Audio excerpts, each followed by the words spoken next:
Hey, all you students, I hope you're having a great break. Normally, before you guys go on break, I would have the opportunity to be able to have a camp chapel with you. Due to a number of different scheduling circumstances, I just didn't get that opportunity this year, but I still wanted to be able to talk to you about camp to kind of give you an idea of what's going on, give some expectations, and this is the best way that I know how to do that. So this isn't scripted. Um, I'm mostly just doing this in one take and then gonna kind of edit it together. So if you are willing to give me 10 minutes of your time to be able to listen to this, then you'll have a better idea of what to expect for this summer. So I wanted to talk to you guys about the expectations for what this summer is going to be like, especially I know there's some of you who are very well versed in camp and you've worked even at this camp specifically, and there's some of you who's brand new. You've never been a part of camp, and you're basically kind of like me. My first camp experience was my first year of the Bible Institute, and being a counselor. I had never even been a camper before, so I know exactly how you feel if it's some of you like that. But I also want to talk to you guys about what the schedule is going to look like, um, about a new electives system that we're using this year that we haven't done yet before, and just to kind of let you know about the academics of it. It's not really a big part of the summer, but it is something just to be aware of because it is something you guys need to worry about. Um, and yeah, and in that, what really matters the most of this summer, because there's a lot of different expectations that you'll have of yourself, of the people, but like what actually matters the most. Want to be able to talk about that. So, starting off with just talking about expectations, one of the reasons of why I love summer camp so much is, and specifically in having to be at the end of the Bible Institute year, is that you've spent an entire year growing. You've spent studying, not just learning about God's word, but being able to take that in, to be able to understand it and let it transform you into who you are and to be more like Christ Jesus. And camp is a very fitting capstone to the end of that because it's an opportunity for you to take everything that you've learned and use it in the real world, because it's kind of like the ultimate test. You get to take everything that you've learned about humility, about patience, about loving one another, all of those examples from history of seeing how God has treated us and loved us to know who He is. Now, your assignment to be, for the vast majority of you, that's going to be counseling. You have to do that to these little sinners who are not going to appreciate everything that you do for them, that are going to be more needy than they really understand. And you just have to love them like Jesus did. You have to be a living gospel to them, to show them that this kind of love is real, that someone does actually love them in the way that God's word says, so that when there's that opportunity for them to listen to truth about how there's a God who loves them despite who they are, then they actually will believe that. They'll be able to actually believe that because, yeah, that love is real. Someone has treated me that way. Maybe for some of the campers being at camp, that'll be the very first time where they will have ever experienced that. And for others, maybe they thought that it was just something that was in their little bubble and they weren't really believing. It was like, oh, there's strangers who I've never met before and they're loving me. And the Holy Spirit just uses camp to, like missionary kids, pastors' kids will come to camp and get saved all the time, because that's just that's just making it real for them. And you guys as the counselors are the front lines to that reality. It's because of how you interact in the small ways, all of the small ways that you love them, that you're patient with them, that you lead them, that you interact with them, that you problem solve with them. All of those things build up little by little over the course of the week, and you are a living gospel to these kids. That is not something that is easy. It's not something that's easy. And let me speak from the point of sitting here as a parent, that doing that, being responsible for a life, the entire life of a child, from like their birth until when they grow up and they leave your home, and you're having to constantly doing that, that is like the most intense test of patience. Um, And this is a little bit of a taste. This is a little bit of a taste like that, except that this child is brand new to you, so it has its own unique challenges. This is something that I believe every single one of you are definitely capable of, and God would not be calling you to do this if you were not capable. So it can feel kind of intimidating, and that's natural. It can feel kind of intimidating, but it is so, so good. My first year counseling, like I said, it was the very first time I had ever done anything with camp really at all. It was by far the hardest summer that I had ever experienced, especially as I was very much an introvert. I didn't really know how to interact with people in some of the ways that I needed to interact with camp. Even though I had 5 younger siblings, I was still not really sure how to deal with these 4 and 5 year old little kids that I apparently was responsible for a week. So it was one of the hardest things that I had ever done at that point in my life, but it was also one of the most incredibly rewarding. And I grew that summer like I'd never had before, and God used that in my life in incredible ways and just made me fall in love with camp in general. And eventually he landed me in the position that I'm at here. So that's a little bit of my testimony in that way. And it's just really cool. It's really cool to see how God has done that. So, kind of putting that forward as an expectation, and I would love to have any questions that you have about those expectations and any concerns and stuff. I would love to be able to talk to you about that. And also, just want to mention that for counseling specifically, Abby and Micaiah are going to be the unit leaders. So they are, in a way, counselors to you counselors. So anything that you need, any support that you need, of course, myself and the other staff always want to be there to help you, but they are going to be frontline, and their main role this summer is going to be there to help you and to encourage you and to like physically help you out and to help you with your kids and stuff when you can't do it, because there will become a time where it's like you can't physically do it because no one could. And so you need someone to help you. They are there specifically to help you. You have so many people to lean on for support for this coming summer. Um, and I know that they're both really excited to be doing that for you. So let me talk now a little bit about the schedule as to what to expect. So you guys are coming back for camp training. I'm looking here at my laptop here so that I can talk. So hopefully I can put this up on the screen so you guys can see it. You're coming back for training week, and you got about 4 days of training that we're going to have once we're back here.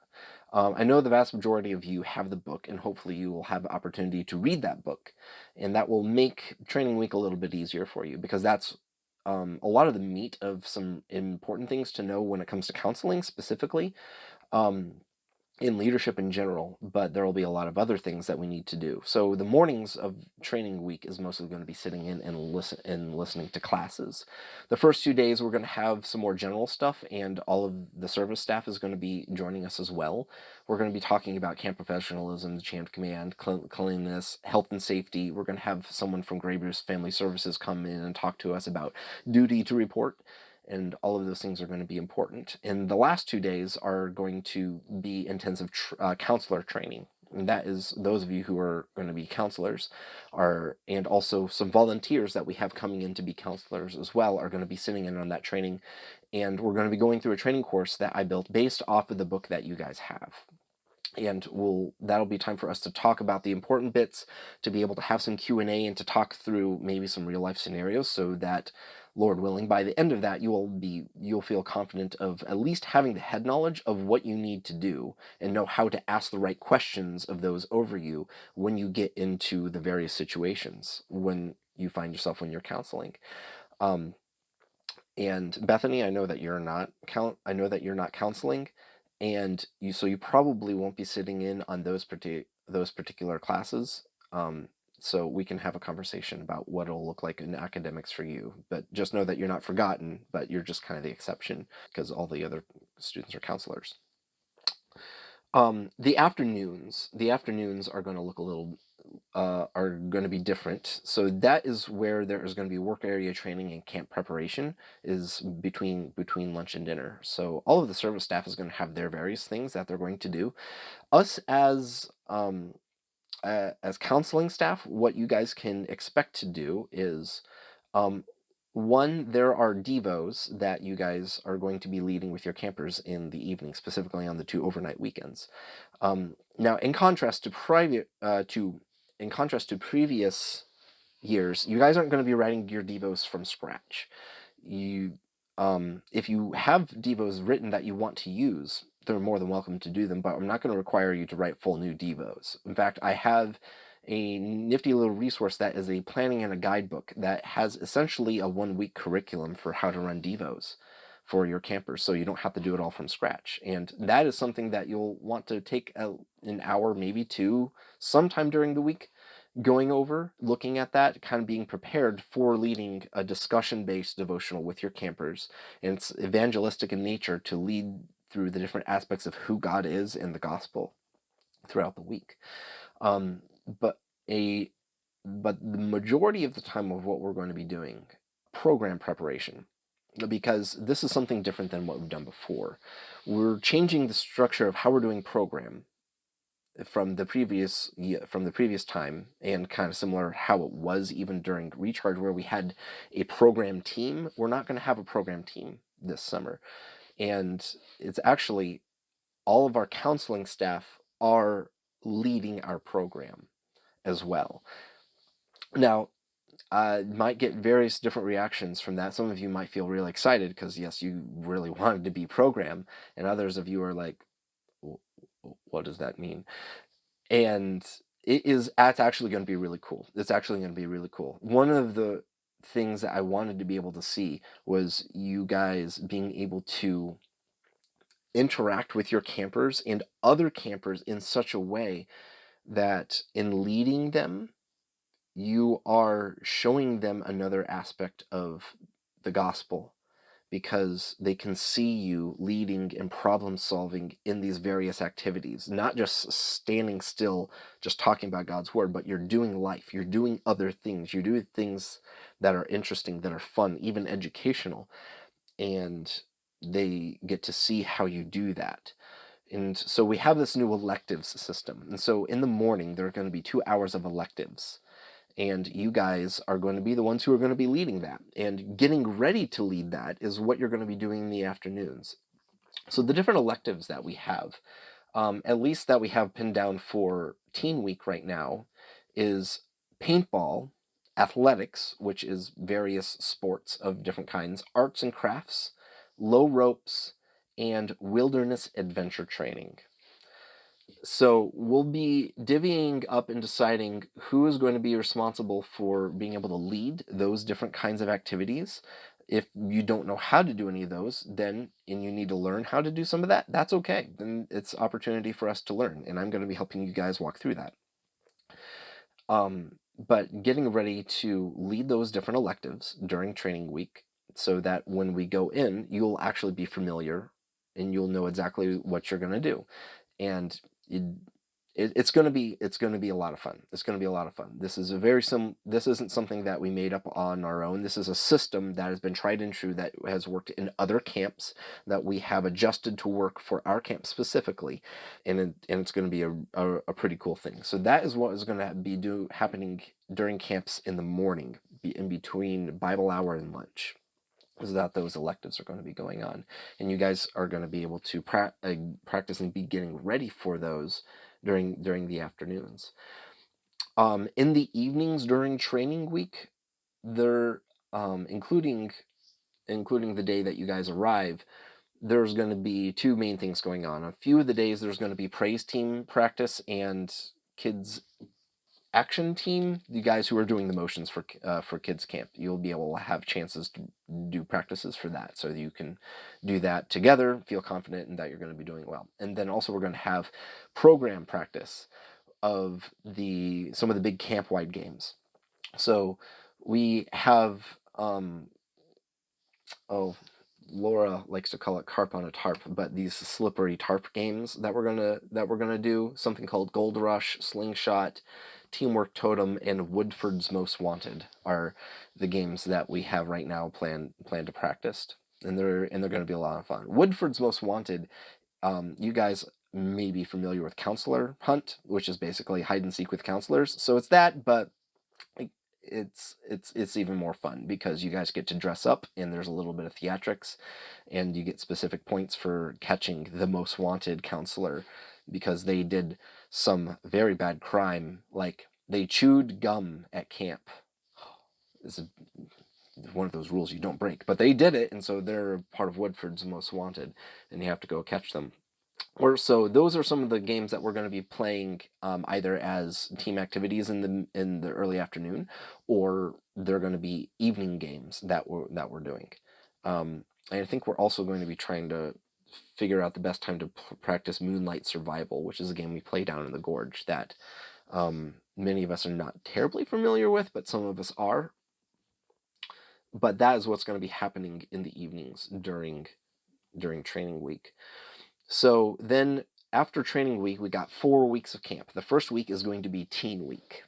And when teen week, it is junior high, basically. It's almost exclusively junior high. This was our most in-demand week in terms of sign up. The boys for teen week filled up virtually almost immediately as soon as registration opened in relative to like when it normally fills up.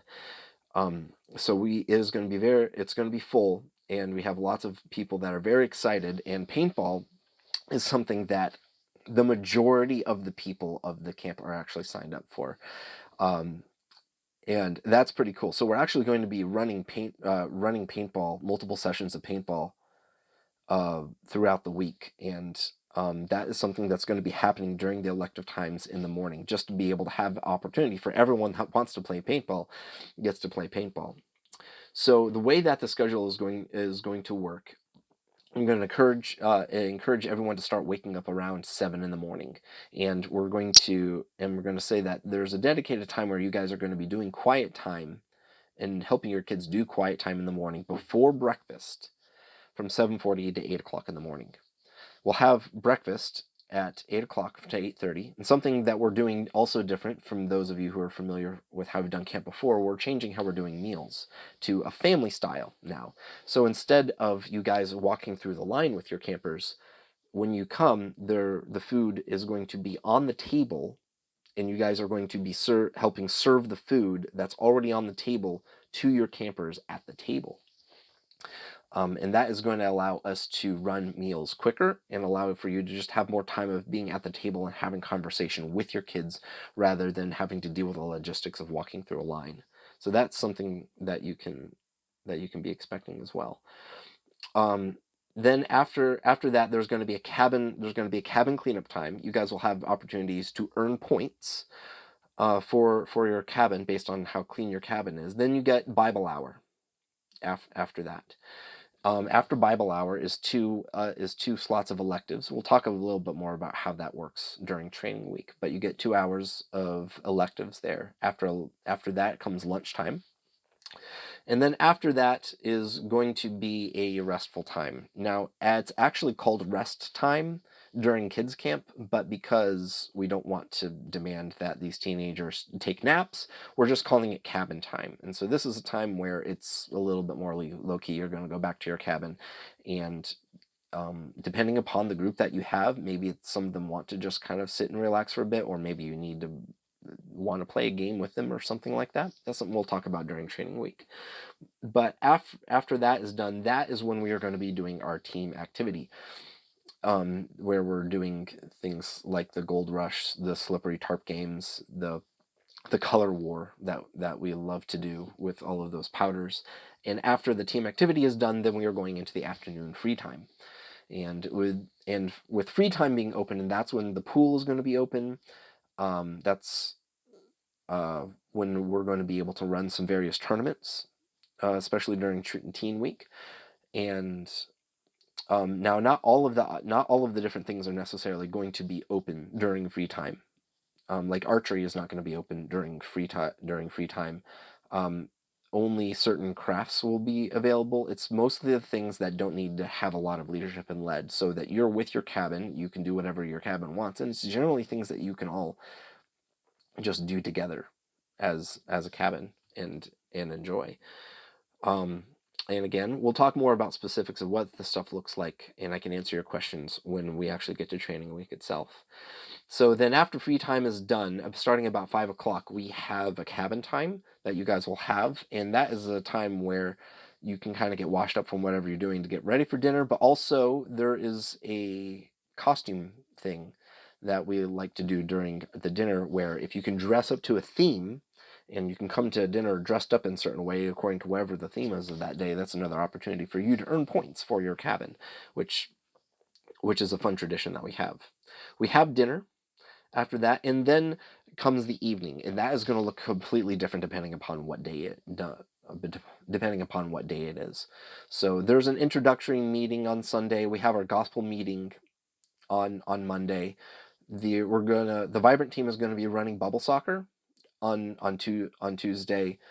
Wednesday we're going to have our skit night, and we're going to have some dedicated skit preparation time, and we're going to have big points for whoever is going to win that. And we're actually going to have a staff-led skit that is just there because it's hilarious, called Banana Pancakes, and we're going to be doing that just for laughs for everybody to do. We're going to be playing Capture the Flag and doing our campfire service then on Thursday night, and then it's going to be checkout by 7 o'clock on Friday is when overnight camp they're going to be checking out and they're going to be leaving. So those of you who are familiar with the auction, that is something that we've chosen to not do this year uh, for a number of different reasons, including staffing. And so what we're going to be doing is a system where we're going to have we're going to have red team and blue team earning points, but also but different opportunities to earn Cabin of the Week and get free Snack Shack vouchers if you are able to win that award. So there will be some incentive for you to be earning points for your cabin specifically, as well as just the general red versus blue competition, which is like a main thing that we love to do at WOLYC camps in general. So that is what Teen Week is going to look like. As for kids camp, that is going to look mostly the same. You're going to wake up at the same time, and the mornings are still going to run the same. The biggest difference between teen camp and kids camp, besides the ages of the kids that you're going to be doing, is that number one, we're not running paintball for kids camp, and they're going to bed much, and they're going to bed much sooner. So you're going to be doing cabin devos and having lights out at kids camp by 9 o'clock is when they're going to have their lights out, as opposed to teen camp, which they have their lights out at 11 o'clock. So it'll be a much earlier night for them. And all of the same activities pretty much we're going to be keeping in a very similar schedule. It's just going to be less free time in the evenings and an earlier bedtime. And then once we get to week 3 and 4, that is going to be our day camp. And I think that'll be a breath of fresh air for you guys, because you're not going to have campers overnight. You actually get to sleep without campers waking you up. Hopefully your fellow counselors aren't waking you up. But once we are to this time, they are going to have camper drop off. That is going to happen from 8:30 to 9. You're going to go straight into Bible hour. Then after Bible hour happens, we're going to have our 2 hours of electives in the morning, and very similar to how we did it during overnight. Then we get to lunch. Lunchtime is going to be different on day camp to facilitate the program schedule. So it's going to be at 12:10 instead of 12:30. And then after lunch happens, that is when we're going to have our more chill time. And that's the time where that is dedicated towards more direct communication for the gospel. So it's a 40-minute window where on Monday we are going to have our gospel meeting. Tuesday, do I have that? Yeah, Monday's the gospel meeting. Tuesday and Wednesday is just going to be cabin time, where we're going to have most of the activities closed. That'll be an excellent opportunity for you to personally be having conversations with the kids and follow up on those campers, be able to learn a little bit more about them, because normally you would have lots of opportunity to do that during overnight camp. You have a lot less of to do that during day camp, and so we're making time specifically make sure you can do that. Thursday, um, Thursday we're having our campfire meeting during that time, and that is our normal dedication campfire meeting.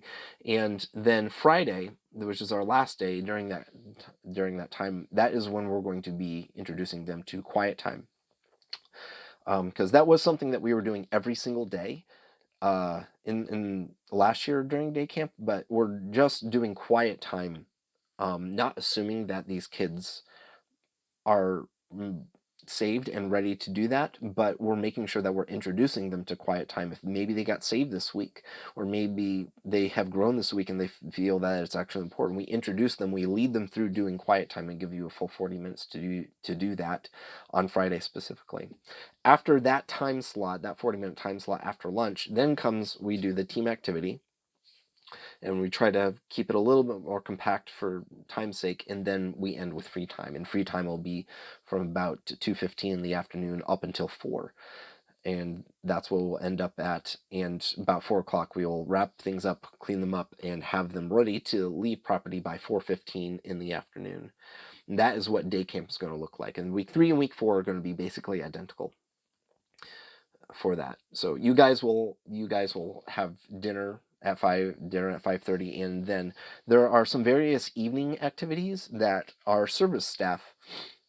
By the way, Elias and Rebecca Bigger are our two unit leaders for our camp staff, our service staff, and they're going to be leading them and helping them with a lot of stuff. They'll be doing some things like youth group activities even during overnight camp, but during day camp, when you guys don't have campers, counselors will be joining and doing some of these different things, like doing a youth group, doing D groups, and some other fun activities. If you have any questions before we get to training week, you can feel free to message me, but we'll be able to talk about all of this in detail. So in terms of grades and the academics, which is something that maybe you need to not be concerned about, there are three primary things that you'll be responsible for. There is going to be an exam, which is going to be based off of the training, the training during training week. Um, and the book, having read the book that you guys were assigned, just being able to confirm that you've read that book is something that will be getting you your grade. There's going to be scripture memory, and so those are all verses from Colossians, and in the syllabus you guys will have all those memory verses, so you just need to have those memorized by the end of the summer. And then there's going to be a supervisor evaluation. And just realized that I didn't have this pulled up. So that is what your unit leader is going to fill that out at the end of the summer, and that is the majority of your grade. And I've changed it up from what it has been, even from recharge, what you guys were graded on. And so there are here 5 main categories that you're going to be graded on, and I changed these because I want these to actually be what you guys are focusing on, what we're communicating is important. That maybe you're not the most creative person in the world, but if you're doing these things, this is what we consider success for a summer. So you'll be graded on your overall attitude, your engagement with campers or those who are under you. Are you trustworthy and dependable? How are you with teamwork and cooperation? And then a self-evaluation is the fifth and final thing that you'll be filling out. But the self-evaluation has to do with you being honest about how you are doing with the fundamentals of being a counselor and being honest with that. And your supervisor, so Abby or Micaiah, is going to be looking for both your honesty, your growth, and your faithfulness in being able to fill this out. So if you're honest and say, like, I didn't work hard and give myself to my campers this week, then then you're not necessarily like automatically docking yourself points in your grade. But if you're not doing that and seeking to actually change that and to do better next week, that is what is important. That's what we're looking for. So the things that you'll be rating yourself 1 to 10 every single week on these following things. I have worked hard and gave myself to my campers. I have been relying on God's strength instead of my own through prayer and time in His Word. I have been praying for my campers. I have been doing my best to show Christ-like love to other counselors and staff. I have been trying to show Christ to others instead of glorifying myself. I have been asking God for wisdom instead of relying on my own. And those are the things that you will be honest with yourself and with your supervisor about every single week. And maybe there are some other things that we make, but those are what are really important. That is what being a counselor is about. And if you're succeeding in those things, then you're succeeding in being a living gospel to the campers that you are being entrusted with. So this video has gone on a lot longer than I thought that it would, but I'll end with this. That I'm really, really excited to have all of you, and I'm very thankful for all of the enthusiasm that you guys have shown towards camp and what we're going to be doing. I would like to encourage you to be approaching this summer and coming up with prayer. For one, because we're still lacking in some important staff positions, and including like a couple of counselors that we need. We need at least one for girls and one for guys. In order to have all the counselors that we need for the full summer, and that's really important. God has been answering prayers in some incredible ways. Just today, we got an application from a guy who is an alumni, and he is going to be, Lord willing, helping out with some tech and some leading some program activities, and just an incredible answer to prayer. But we need to collectively be spending time in prayer, because that shows our dependence upon God and not upon ourselves. And if there's one thing that God is not going to bless in a ministry, is a bunch of people who think that they are enough. A bunch of people who think that they can do this ministry all on their own. It's important for us to remember that God does not need us. God doesn't need Word of Life. He doesn't need this camp in order to lead people to Christ. If we want the privilege of being able to be used by Him, then we really need to have that attitude of humility, to be asking Him to be working in us and through us, and to come with the right heart attitude. And because if we don't do that, then we're kind of sabotaging everything that we're going to be doing this summer in the first place. So please be spending time in prayer for your own heart, for the campers that God is going to be giving you, for us as leadership, because there's a lot of complicated decisions that we've got to make. And lots of unforeseen circumstances that are going to arise, and we need all of the wisdom that God can give us.